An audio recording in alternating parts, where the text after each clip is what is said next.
Stále veríš, že predčasnými splátkami sa zbavíš hypotéky čo najskôr? Vyvediem ťa z omylu.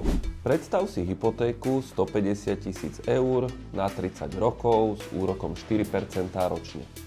Každý rok dáš 1200 eur mimoriadnu splátku. A výsledok? Hypotéku splatíš o 6 rokov skôr a na úrokoch ušetríš približne 25 000 eur. Gratulujem.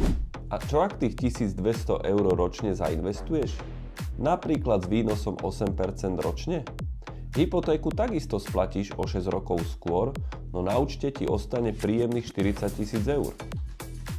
A ak ti ide skutočne o čo najskoršie splatenie tejto hypotéky, môžeš ju splatiť nie o 6, ale už o 9 rokov skôr a na úrokoch tak ušetríš ďalších 25 000. Investovanie ti pomôže z tvojich peňazí vyťažiť maximum.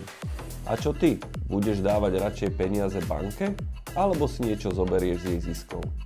Napíš mi do komentára, či budeš radšej extra splácať, alebo začneš investovať.